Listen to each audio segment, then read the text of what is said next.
복음의 빚진 자라는 주제로, 다른 말로 하자면 복음의 빚쟁이, 이렇게 해서 말씀을 좀 나누도록 하겠습니다. 어제 인카운터 캠프가 끝나고 이제 제 마음에 들었던 생각은 이번 주 주일 설교가 이 인카운터 캠프의 연장선이기도 하기 때문에 저희가 주일 예배까지가 인카운터 캠프가 마무리거든요. 그래서 연장선이기도 하고 저희가 또 에클레시아라는 중요한 주제를 나누고 있어서 이 두 가지를 짬뽕한 메시지를 나눠야겠다는 생각을 했어요. 그래서 어제 저녁에 이제 제가 인카운터 캠프에서 설교를 했는데 설교 이후에 준비해야겠다 이렇게 생각을 했습니다. 집에 갔는데 너무 피곤한 거예요. 그래서 막 준비가 잘 안 된다 하다가 갑자기 김구면 권사님이 키르기즈스탄 그때 광고하시면서 다 빚졌다고 이렇게 했던 그 단어가 갑자기 떠오르면서 계시가 막 임하는 거예요. 그래서 우리가 다 복음의 빚쟁이들이구나. 그래서 이 부분에 대해서 메시지를 나누면 좋겠다는 생각이 들어서 이 말씀을 가지고 왔습니다. 우리 옆에 사람에게 좀 인사할까요? 당신은 빚쟁이입니다. 이렇게까지만 하면 좀 기분 안 좋을 수 있으니까 당신은 복음의 빚진 자입니다. 같이 인사합시다. 네, 축복합니다. 여러분 다 빚지셨어요. 자, 말씀을 같이 읽어볼게요. 로마서 1장 13절에서 17절까지 말씀인데요, 같이 읽어보겠습니다. 시작. 형제들아, 내가 여러 번 너희에게 가고자 한 것을 너희가 모르기를 원하지 아니하노니 이는 너희 중에서도 다른 이방인 중에서와 같이 열매를 맺게 하려 함이로되 지금까지 길이 막혔도다. 헬라인이나 야만인이나 지혜 있는 자나 어리석은 자에게 다 내가 빚진 자라. 그러므로 나는 할 수 있는 대로 너희에게도 복음 전하기를 원하노라. 내가 복음을 부끄러워하지 아니하노니 이 복음은 모든 믿는 자에게 구원을 주시는 하나님의 능력이 됨이라. 먼저는 유대인에게요 그리고 헬라인에게로다. 복음에는 하나님의 의가 나타나서 믿음으로 믿음에 이르게 하나니 기록된 바 오직 의인은 믿음으로 말미암아 살리라 함과 같으니라. 아멘.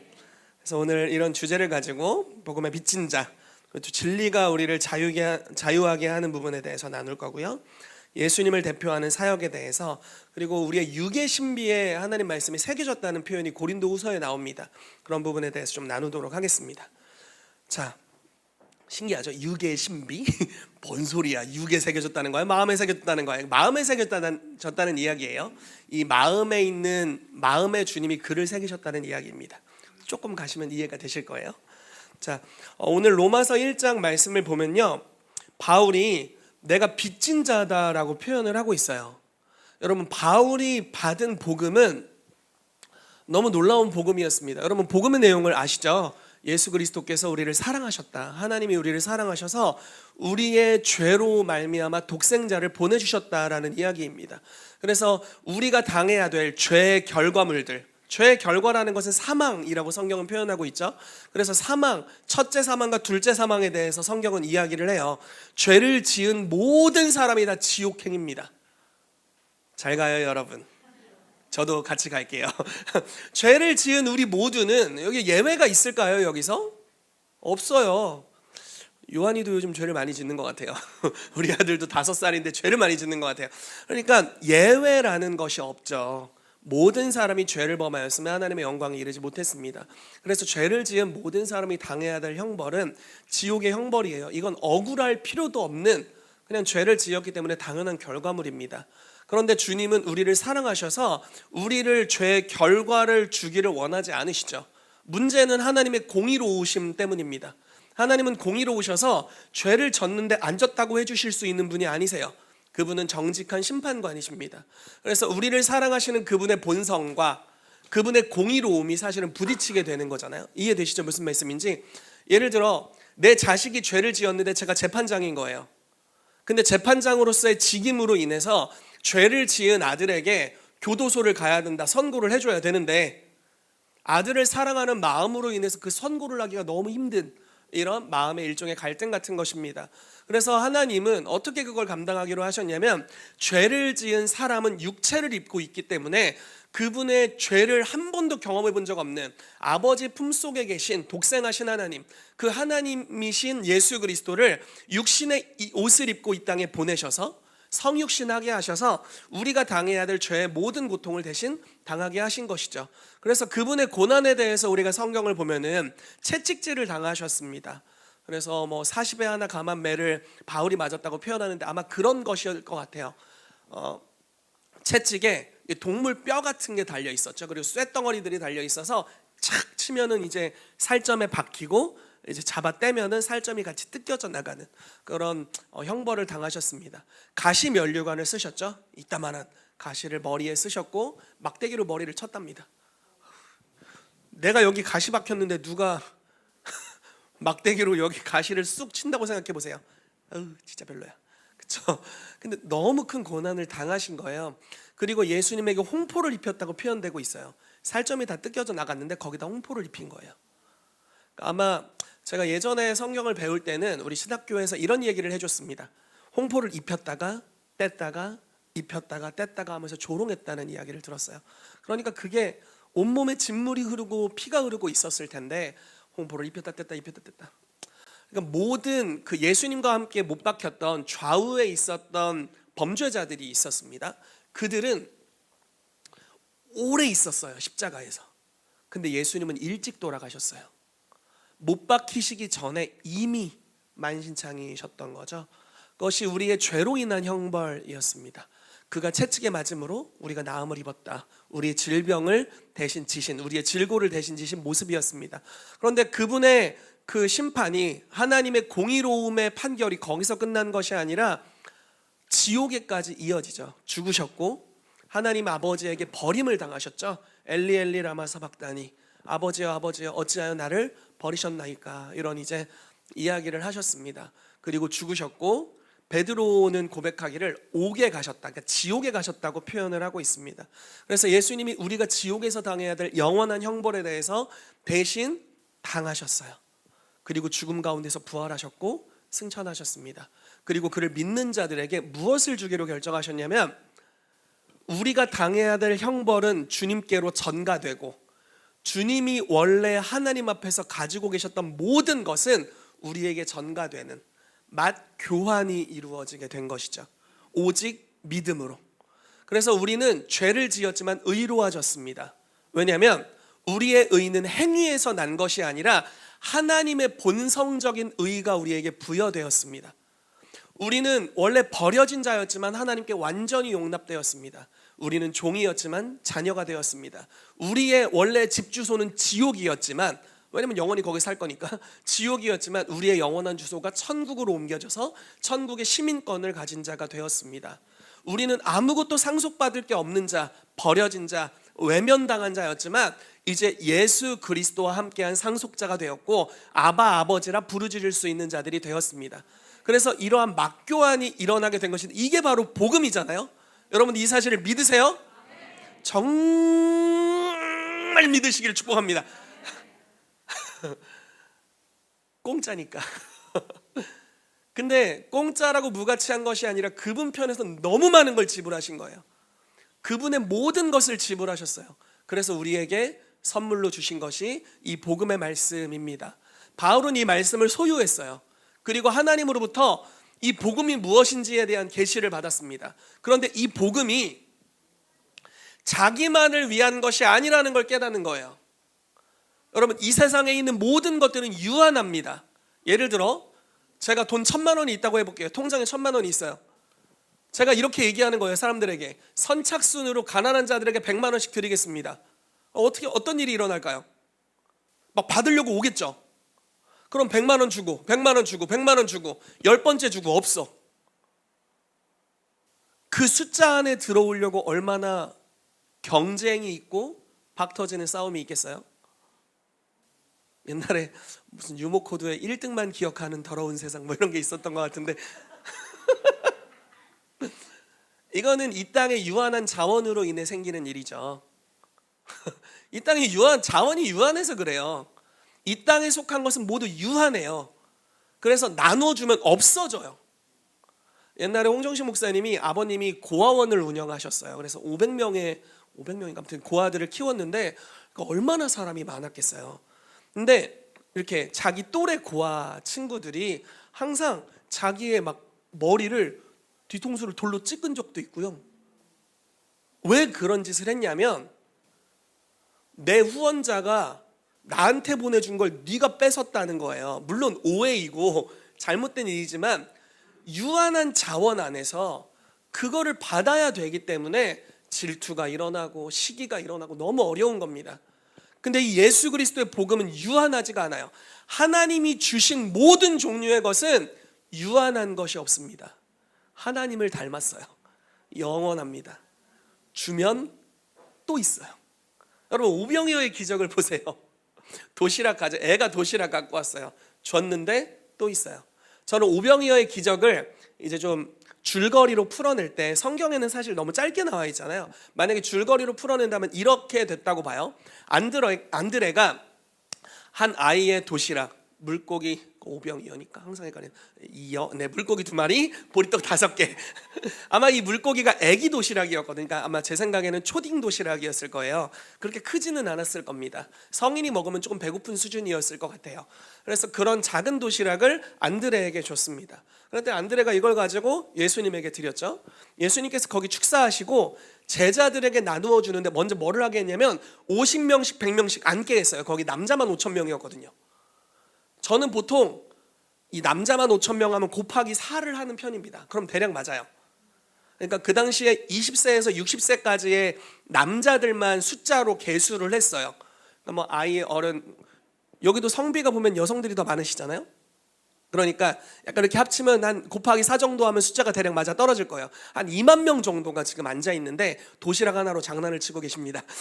주님이 지금 도시락 하나로 장난을 치고 계세요. 2만 명이 앉아 있는 데서 축사를 하고, 그러니까 축복을 하고 기도하고 제자들에게 나눠줍니다. 12명에게 나눌 게 어디 있어요 이게? 뭐 어떻게 12명에게 이걸 나눕니까? 근데 제 생각에는 이제 상상을 해보는 거예요. 보리떡을 베드로에게 줘요. 근데 보리떡이 그대로 있어. 물고기를 베드로에게 줬어요. 물고기가 그대로 있어요. 제자들도 자기 앞에 서 있는 막 1,000명에게 나눠줄 거 가져가야 되잖아요. 그걸 어떻게 다 들고 가겠어요? 그걸 깔려 죽을 건데. 못 들고 가요. 그냥 조금 받았어, 예수님한테. 이 조금 받은 것을 자기가 먹기도 아까운데 요거를 지가 다 먹어버리지 않고 나눠주는 거예요. 나눠줬는데 그대로 있는 거예요. 나눠줬는데 그대로 있는 거예요. 이 기적이 줬는데도 그대로 있는 기적이 계속되는 겁니다. 성경에 이런 표현들이 몇 가지가 있습니다. 엘리사 때 사람들이 기근에 어려움을 겪고 있었어요. 선지자 생도의 아내가 찾아와서 우리 집이 너무 어렵다 이야기를 했더니 이렇게 얘기합니다. 그릇을 죄다 빌려와라. 그리고 니네 집에 있는 한 통 남은 기름을 그 그릇에 갖다 부어라. 그래서 그릇을 얼마나 많이 빌려왔는지 성경에 표현되어 있지는 않지만 다 빌려왔어요. 그릇에다 다 붓는데 끊임없이 나와. 끊임없이. 자, 이 땅에 유한한 것에 하나님의 영원의 속성이 섞이니까 끊임없이 흘러나오는 거예요. 이게 주님이 우리의 삶에 역사하시는 방법입니다. 그래서 여러분들이 하나님으로부터 받은 것은 그게 어떠한 것이든지 계속 나오게 될 거예요. 믿는 자는 그 배에서 생수의 강이 흘러나리라 이렇게 말씀했습니다. 생수의 강이 나오다 그치나요? 계속 나오나요? 계속 나옵니다. 성령님을 가리켜 한량없는 성령님이라고 표현하고 있고요. 우리가 받은 복음을 영원한 복음이라고 표현하고 있고요. 그래서 유한한 곳에서 나오는 게 아니에요. 계속 흘러나와요. 자, 제가 복음을 전했습니다. 구원받았어요? 복음을 전했어요. 구원받았어요. 복음을 전했어요. 구원받았어요. 밑전이 떨어졌네? 내가 구원을 잃어버리나요? 아니에요. 전하면 전할수록 계속 구원을 받아요. 그리고 더 활성화되고 더 강력해집니다. 치유의 은사를 받았어요. 기도해 줬어요. 기력이 쇠해. 저 사람 치유되고 나 질병 걸려 죽었어. 이건 주님으로부터 오는 게 아니에요. 치유 은사를 받았어요. 치유해요. 치유돼요. 더 강력해져요. 치유해요. 더 강력해져요. 치유해요. 더 강력해져요. 끊임없이 강력해져요. 그래서 더 많은 사람을 치유하게 돼요. 왜냐하면 하나님으로부터 온 속성이기 때문입니다. 그래서 바울이 말하기를 우리가 복음에 빚졌다라고 표현하고 있어요. 하나님을 증거하면 사람들이 주님을 만나게 되는데 그로 말미암아 소진되는 일이 없습니다. 힘이 나고 더 힘이 나고 더 힘이 나고 더 힘이 나요. 그래서 바울은 자기가 복음을 받았고 부르심 받았을 때 너를 이방인의 사도라고 불렀다라고 이야기를 들었기 때문에 내가 로마에 있는 너희에게도 가야 돼. 왜냐면 내가 받은 복음은 나만을 위한 것이 아니야. 나 여태까지 교회 많이 개척했는데 이것만을 위한 게 아니야. 너희들을 위한 것이야. 내가 그래서 빚진 마음을 갖고 있어. 이걸 가지고 꼭 너희에게 나아가고자 한다라고 이야기하고 있습니다. 여러분, 빚쟁이가 되시기를 축복해요. 아멘. 복음을 들었고 배부르고 등 따시다. 주님 이제 아무것도 안 해. 배부르고 등 따셔. 내 삶을 만족할 만한 충분한 복음을 내가 알게 됐어요. 이제 천국에서 만나봅시다. 이 땅에서의 나의 일과는 끝이 났습니다. 이렇게 하시면 안 된다는 거예요. 저와 여러분들이 받은 영원한 복음은 우리만을 위해서 주신 것이 아닙니다. 여러분, 에베소서 1장 23절 말씀에 이런 말씀이 있어요. 교회는 그의 몸이니. 여러분, 우리는 예수님의 몸입니다. 안타까운 것은 예수님이 승천하셨다는 것이고 희망찬 것은 그분의 몸인 교회로 우리가 이 땅에 있다는 것입니다. 자, 무슨 말이냐면 예수님은 더 이상 이 땅에 육체로 오셔서 사역하지 않으세요. 그래서 완전한 능력이시고 모델이셨던 예수님을 이 땅에서 다시 우리가 볼 수가 없어요. 가셨거든요. 그런데 감사하게 몸뚱이를 남겨놓으셨어요. 그 몸뚱이가 여러분들입니다. 예수님의 몸을 남겨놓으셨어요. 그분의 손과 발을 남겨놓으셨습니다. 그분의 심장을 남겨놓으셨어요. 그리고 이제 교회에게 성령을 부으셔서 예수님께서 하셔야 했던 그 사명, 하나님이 세상을 이처럼 사랑하사 독생자를 주셨으니 이는 그를 믿는 자마다 멸망치 않고 영생을 얻게 하려 하심이라. 이 말씀이 완전히 성취되기까지 교회가 빚진 자의 마음을 가지고 나아가게 하셨다라는 것입니다. 여러분들에게 그런 은혜가 있게 되기를 예수 이름으로 축복합니다.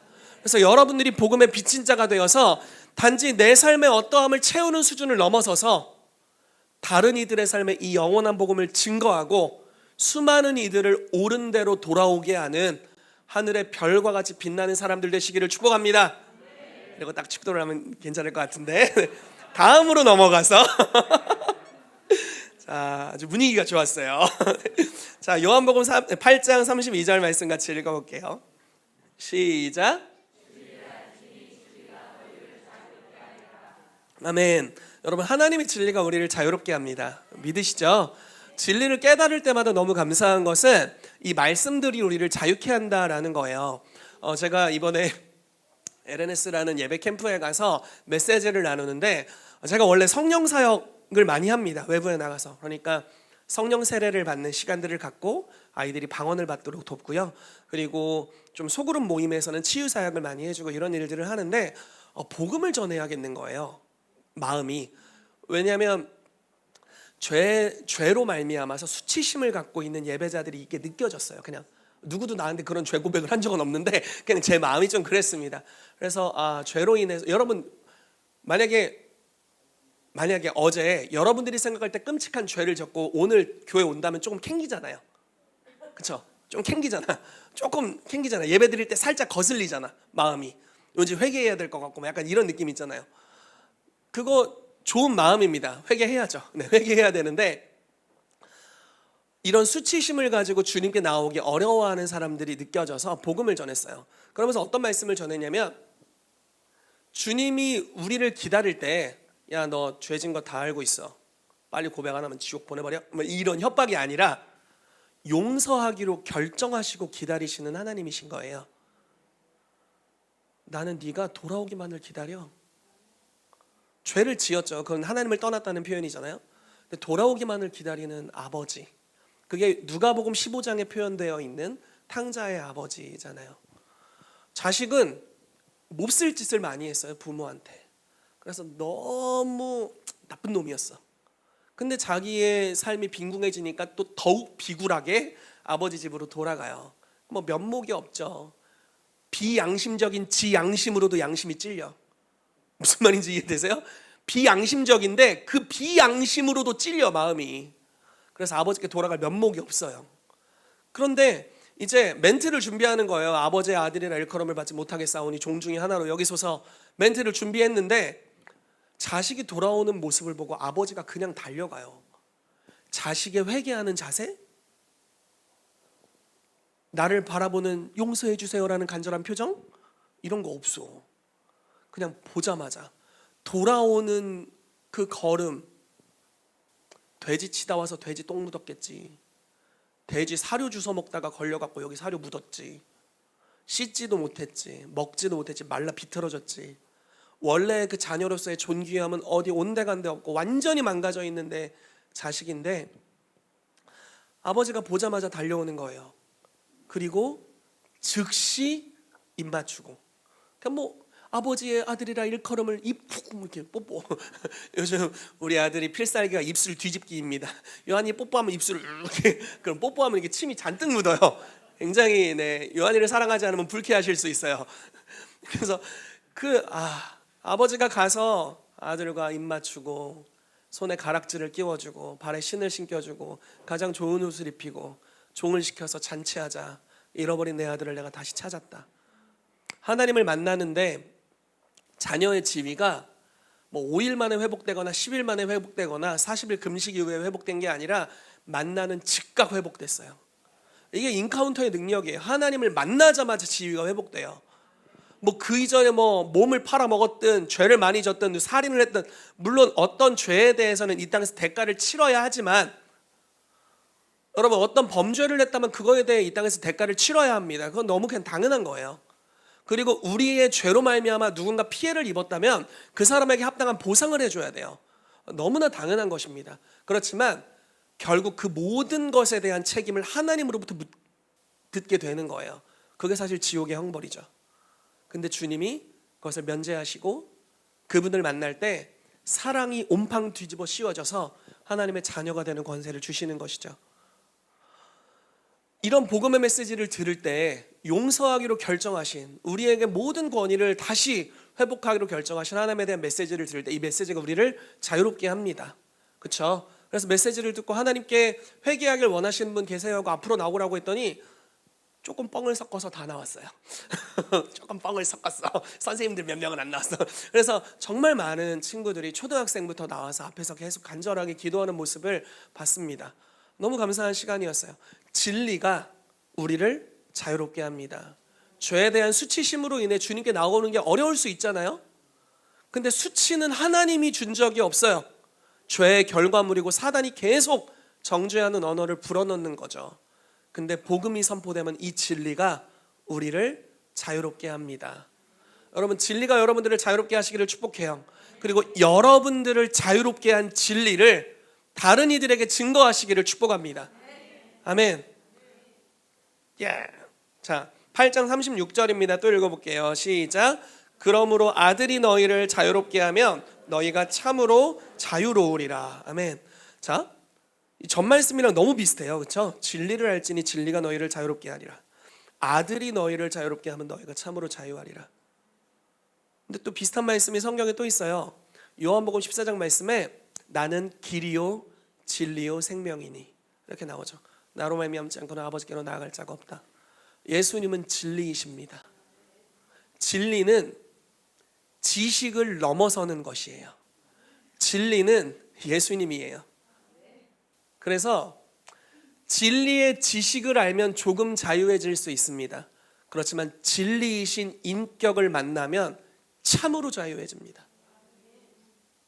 여러분 혹시 주님을 만나셨어요? 만난 적 있으세요? 네, 참으로 자유해집니다. 제가 이번에 캠프를 다녀오면서 어렸을 때 생각이 나더라고요. 주님을 만났을 때 제가 호랑이 담배 피던 시절, 희택이 담배 피던 시절에 중학교 때 담배를 열심히 피고 다니다가 주님을 만났습니다. 근데 주님 만난 체험이 막 엄청난 체험은 아니었어요. 학교에서 그냥 친구들이랑 담배 피고 집에 오다가 음성을 들었어요.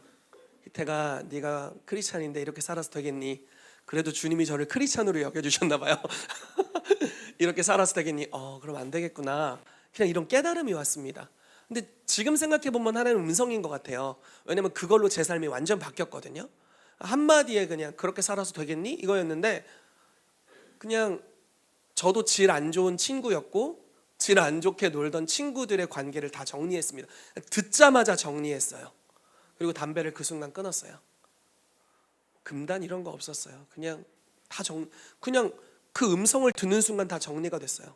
그리고 형에게 가서 하나님을 만나고 싶다고 얘기했어요. 그리고 얼마 안 있어서 주님을 만났습니다. 중학교 3학년이 됐습니다. 방언을 받기 위해 수련회를 갔어요. 첫 번째 수련회에서 불발탄이었어요. 뭐냐면 다 방언을 받았거든요. 앞줄에서부터 방언 받고 나 띵겨 먹고 받고 떠났어요. 그래서 나 혼자 못 받았어요. 되게 기분 나쁘더라고. 근데 이제 집에 왔는데 친구가 또 수련회를 가자, 학교 친구가 연락이 온 거예요. 거기 가서 방언을 받았습니다. 방언을 받았는데 처음 경험했어요. 하나님이 내 삶에도 직접 역사하실 수 있구나. 막 턱이 떨리는 거예요. 뭐 옆에서 막 러시아어, 영어, 중국어 비스무리한 방언이 들려요. 근데 나는 턱이 떨려. 혹시 내가 이 방언이 발성은사니까 발성을 하면 좀 유창하게 흘러나오려나? 그래서 발성을 했습니다. 아우. 전혀 아름답지 않았어요. 근데 그 방언을 받았는데 그때 제가 느꼈던 감정은 극단적인 평안함이 왔어요. 그러니까 제가 이유를 알 수 없는 두려움과 자살 중동이 있었거든요. 물론 뭘 시도한 적은 없습니다. 근데 그러니까 굉장히 두려웠어요. 미래가 굉장히 두려웠고 삶이 두려웠는데 그게 방언을 받는 순간 완전히 없어졌어요. 그리고 효도해야겠다는 생각이 들었어요. 주여, 주여 아버지, 이 불효자식, 그런 생각이 들었어요. 그때 지금 모르겠네. 네, 그때 손주 낳아드렸으니까 뭐 물론 제가 낳은 건 아닙니다. 저희 아내가 낳았는데 네, 최고의 효도를 했다고 생각하고 효도를 해야겠다는 생각이 들었어요. 주님의 인격을 만났는데 그 주님의 인격을 경험한 것이 내 삶에 극단적인 평안을 가져왔고요. 여기 메시지가 이렇게 새겨진 것 같아요. 근데 누가 나에게 효도하라고 설교한 적도 없고 잔소리도 안 했어요. 희태가 평안해야지, 두려워하는 건 네 부르심이 아니야, 이렇게 얘기해 주지도 않았어요. 그냥 아우 했는데 주님은 여기 임하셨고 여기 새겨졌어요. 평강이라는 것이. 그리고 효도해야겠다는 게 새겨졌어요. 제가 그때부터 진짜 삶이 완전히 바뀌어가지고 제가 생각할 때는 아버지 어머니를 매일 안아드렸던 것 같아요. 사랑한다고 고백하고. 저희 아버지가 얼마 전에 희태기가 대학생 때까지 자기에게 뽀뽀를 했다고, 맨 진짜 뽀뽀해드렸거든요. 좀 징그러우셨을 것 같아요. 독립하기 전까지 해드렸나 봐요. 그러니까 중학교 3학년 때 이제 삶이 바뀐 거잖아요. 그때 사춘기 이제 같이 나고 삶이 완전히 바뀌어서 매일 뽀뽀해드리고 안아드리고, 그리고 할머니에게 제가 예전에 함부로 했었다는 생각이 들었습니다. 할머니 저희 집에 사셨는데, 그래서 어떻게 하면 할머니를 기쁘시게 해드릴까 이걸 고민을 했어요. 두 가지 생각이 났습니다. 하나는 할머니가 함께 있는 걸 좋아하시니까 그냥 할머니 방에 들어가서 할머니 무릎을 베고 누워버렸어요. 그리고 할머니가 보는 나랑 전혀 상관없는 재미도 없어 보이는 TV 프로를 한 프로 이상 봤던 것 같아요. 그리고 가만히 있다가 할머니한테 할머니 밥 좀 해주세요 이렇게 하면은 할머니가 잘 하시는 밥이 뭐였냐면 고추장, 돼지고기 넣어서 이렇게 볶는 그런 볶음밥이었습니다. 그러니까 유일하게 잘 하시는 것 중에 하나였던 것 같아요. 그래서 할머니한테 그거 해달라고 했어요. 왜냐면 할머니가 그거 하면 좋아하시니까. 그때부터 돼지 얘기를 끊임없이 먹어서 제가 돼지 얘기를 걷고 있습니다. 근데 할머니가 이제 가시는 곳마다 자랑을 하는 거예요. 우리 희태기는 내가 해주는 밥만 먹어. 사실 우리 엄마가 해준 밥도 잘 먹었지만 자랑을 하셨어요. 여러분, 주님을 만나는 체험이 주님을 인격으로 만나니까 그냥 바뀌는 거예요. 삶이 변화가 너무 자연스럽게 일어나는 겁니다. 여러분, 이런 예수 그리스도 진리의 인격이 되신 그리스도를 지속적으로 경험하는 저와 여러분들이 되시기를 예수 이름으로 축복합니다. 아멘. 아마 여러분들이 주님을 만나셨을 거예요. 그리고 계속 만나게 되기를 축복합니다. 자, 중요한 걸 한 가지 좀 나누겠습니다. 요한복음 14장 8절에서 12절까지 말씀을 읽어볼게요. 시작. 빌립이 이르되 주여 아버지를 우리에게 보여주옵소서. 그리하면 족하겠나이다. 예수께서 이르시되 빌립아 내가 이렇게 오래 너희와 함께 있으되 내가 나를 알지 못하느냐. 나를 본 자는 아버지를 보았거늘 어찌하여 아버지를 보이라 하느냐. 내가 아버지 안에 거하고 아버지는 내 안에 계신 것을 내가 믿지 아니하느냐. 내가 너희에게 이르는 말은 스스로 하는 것이 아니라 아버지께서 내 안에 계셔서 그의 일을 하시는 것이라. 내가 아버지 안에 거하고 아버지께서 내 안에 계심을 믿으라. 그렇지 못하겠거든 행하는 그 일로 말미암아 나를 믿으라. 내가 진실로 진실로 너희에게 이르노니 나를 믿는 자는 내가 하는 일을 그도 할 것이요 또한 그보다 큰 일도 하리니 이는 내가 아버지께로 감이라. 자, 예수님을 요한복음에서는 이렇게 표현합니다. 보내심을 받은 자. 그러니까 사도라고 표현되는 거예요. 아버지로부터 보내심을 받은 자로서 스스로를 일컬으셨어요. 여러분들도 보내심을 받은 자들이십니다. 믿으세요? 예수님께서 마태복음 28장 말씀에 하늘과 땅의 모든 권세를 내게 주셨으니 그러므로 너희는 가서. 예수님이 우리를 보내셨습니다. 그래서 여러분들도 보내심을 받은 자예요. 보내심을 받은 자는 보내신 분을 대표합니다. 보내심을 받은 자를 만나는 것은 보내신 분을 만나는 것과 완전히 동일해요.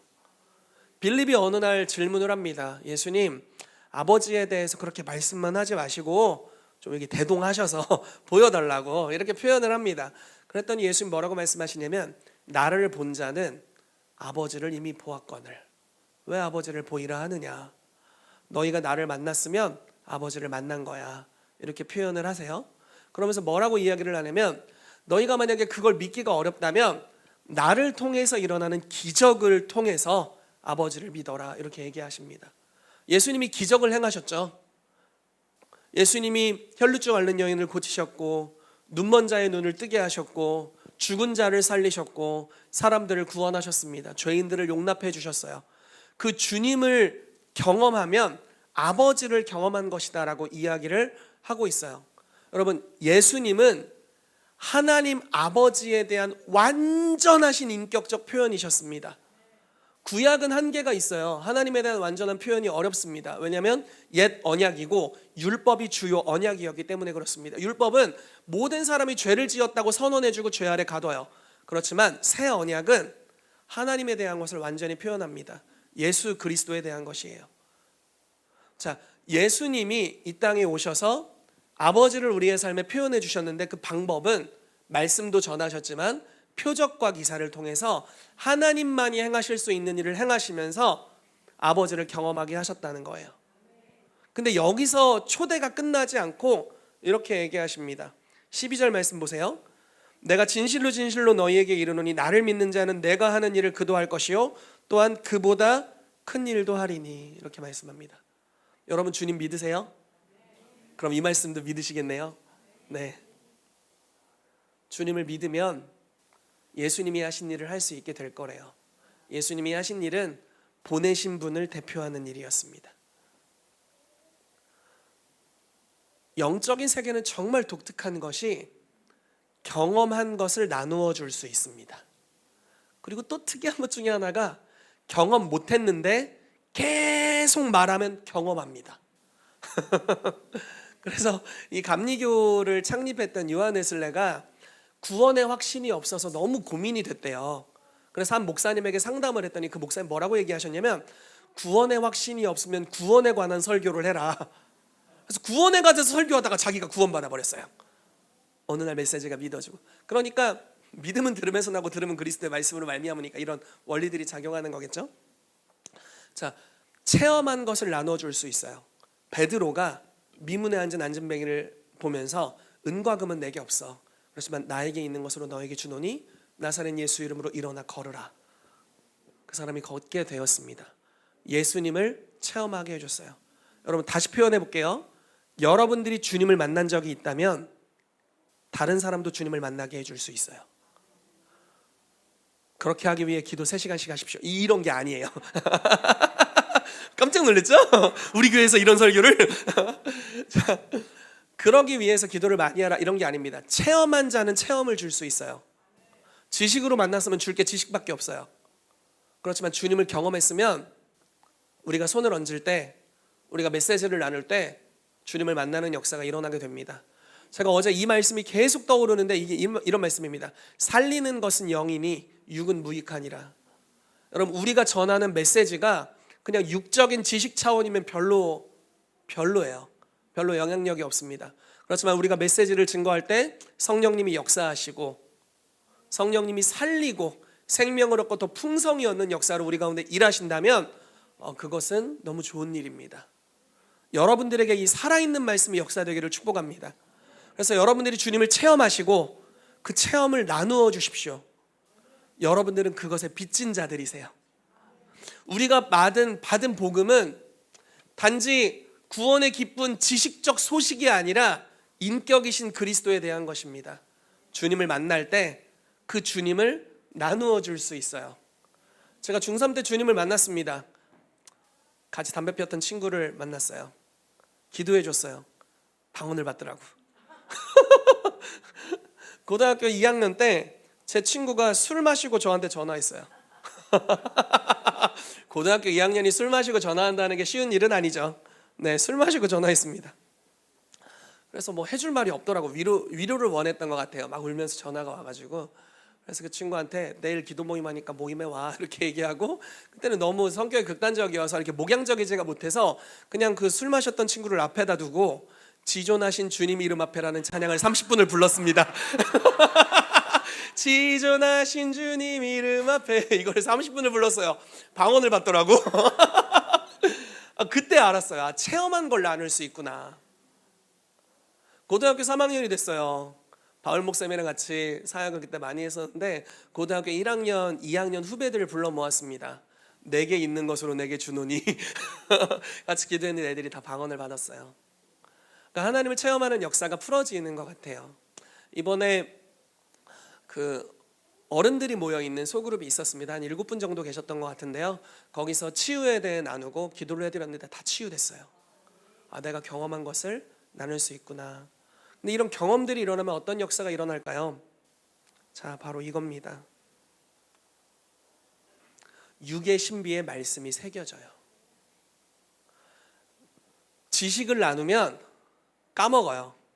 갈수록 암기력이 딸립니다. 많이 느끼죠, 여러분?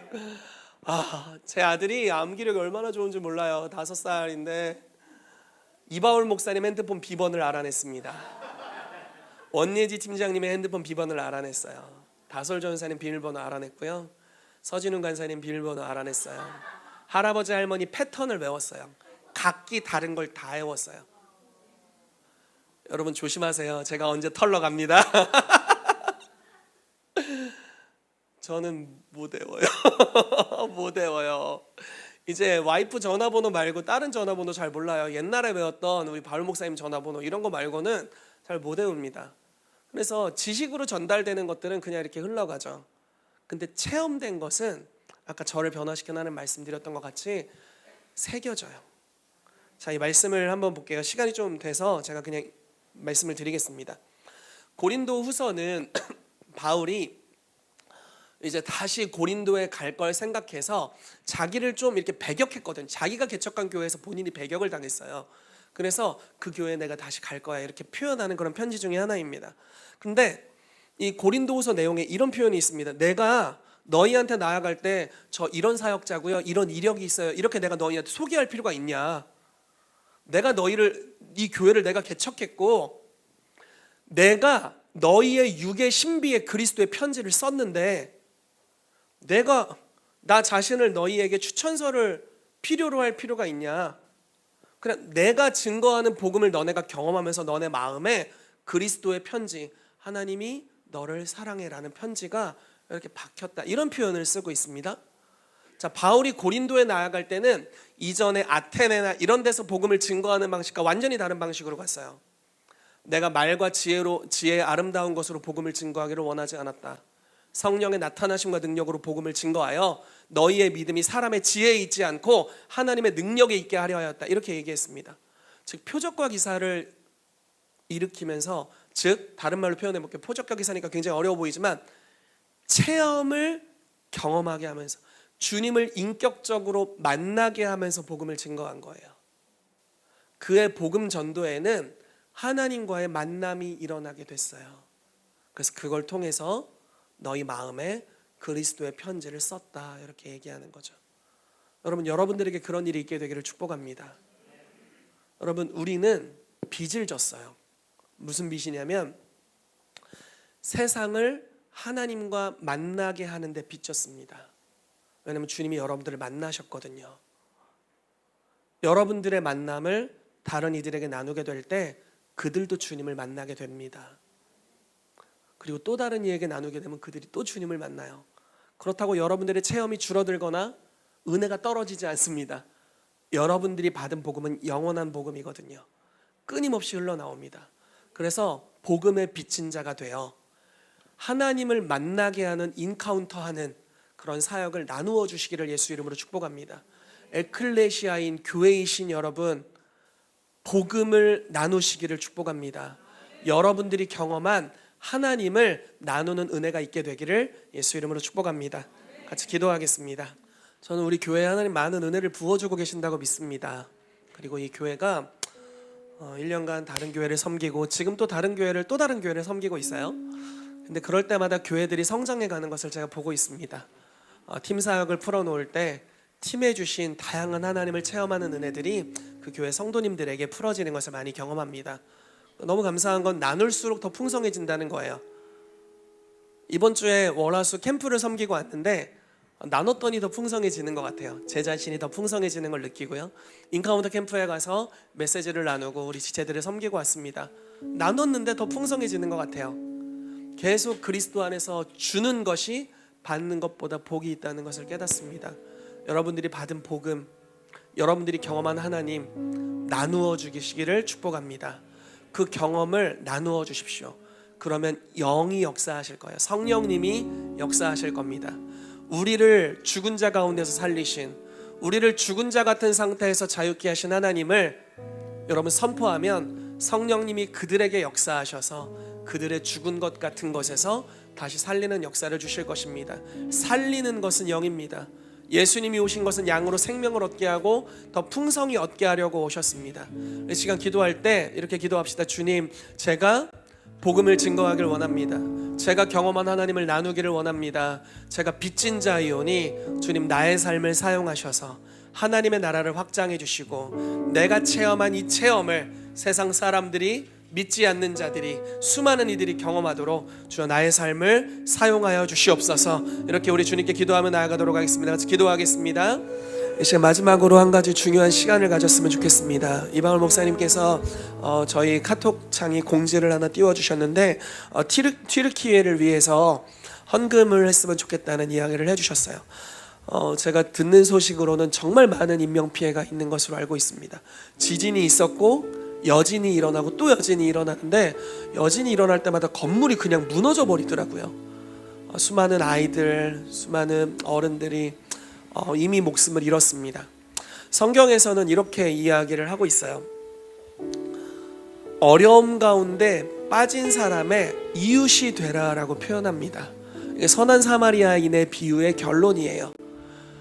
한 서기관이 누가 내 이웃입니까? 이렇게 질문했을 때 예수님께서 비유를 말씀하신 것이 이 비유죠. 강도를 누가 만났고 제사장이 지나가다가 보고 지나쳤고 레위인이 지나쳤습니다. 한 사마리아인이 그 사람을 도왔고 치료해 주었고 주막으로 데리고 가서 비용을 다 지불해 주었습니다. 예수님이 질문하십니다. 누가 강도 만난 자의 이웃이 되었느냐? 이웃은 주변 사람이 이웃이 아니라는 거예요. 이웃은 스스로 되기로 결정하는 것입니다. 저는 여러분들에게 이 튀르키예의 이웃이 되기를 좀 요청합니다. 헌금을 할 수 있겠고요, 후원을 할 수 있을 것입니다. 그리고 기도해 줄 수 있을 것 같아요. 그래서 저희가 오늘 조금 성령 안에서 한 5분 정도 시간을 보낼 텐데 그럼 튀르키예를 위해서 우리가 기도하는 시간을 가졌으면 좋겠고, 혹시 헌금하길 원하시는 분들은 여기 계좌로 헌금을 해주시면 좋을 것 같습니다. 여기 그 건축 계좌거든요. 그래서 여기로 그냥 예를 들어 제가 헌금을 하면 정의택 튀르키예 이렇게 해서 헌금을 해주시면 저희가 모아서 튀르키예에 계신 현지 선교사님에게 전달해 드리도록 하겠습니다. 우리 하주윤 자매님과 연결되어 있는 선교사님이신데요. 저희가 그분에게 이것들을 흘려보낼 겁니다. 그분이 기도의 집을 하신다고 제가 들었어요. 그래서 기도의 집 사역을 하시는데 자기들도 후원 물품들을 막 모으고 재정들을 지금 모으고 있다고 이야기를 합니다. 도움이 하루빨리 필요한 것 같아요. 너무너무 급한 상황입니다. 그래서 이 시간 잠시 좀 기도하고 저희가 이 계좌로 또 헌금하기를 원하시는 분들은 계좌이체로 헌금해 주시면 저희가 그쪽으로 또 보내드리도록 하겠습니다. 우리가 터키, 튀르키예를 위해서 손을 뻗고 이 시간 기도합시다. 또 시리아 쪽에도 이제 지진이 일어난 걸로 제가 알고 있는데 이 양국 가운데 하나님 주의 구원의 손길을 보내시옵소서. 여러분, 모든 재앙은 주님으로부터 일어나지 않았습니다. 예수님이 하시는 일은 죽이는 일이 아닙니다. 멸망시키는 일이 아니에요. 멸망해서 건지는 것입니다. 아들을 보내신 것은, 독생자를 주신 것은 멸망치 않고 영생을 얻게 하려고 주신 것입니다. 그래서 우리가 기도할 필요가 있습니다. 주님, 그 땅에 도움의 손길을 보내주시옵소서. 생명을 얻고 더 풍성히 얻게 하는 역사가 풀어지게 하여 주시고, 주여 그 땅 가운데 수많은 구조의 손길들과 구조의 물품들이 도착하게 하여 주시고, 도움이 필요한 이들에게 주님 하나님의 도움의 손길들, 주님의 천사들을 풀어주셔서 도움의 손길이 역사되도록 주여 일하여 주시옵소서. 또한 생명을 얻게 하는 놀라운 복음의 증거가 그 땅 가운데 풀어지도록 일하여 달라고 우리 주의 이름을 한번 크게 부르고 같이 이 나라를 축복하며 기도하도록 하겠습니다. 기도합니다. 하나님, 튀르키예를 예수의 이름으로 축복합니다. 그들 가운데 생명을 얻고 더 풍성히 얻는 역사를 풀어놓아 주시옵소서. 하나님, 이 너무나 안타까운 상황이지만 이 나라가 다시 재건되고 새롭게 되기를 축복하며 기도합니다. 주님, 소아시아 7교회를 얘기할 때 이 터키 가운데 이 튀르키예에 7교회가 세워졌던 것인데 그 기초가 회복되도록 역사해 주시옵소서.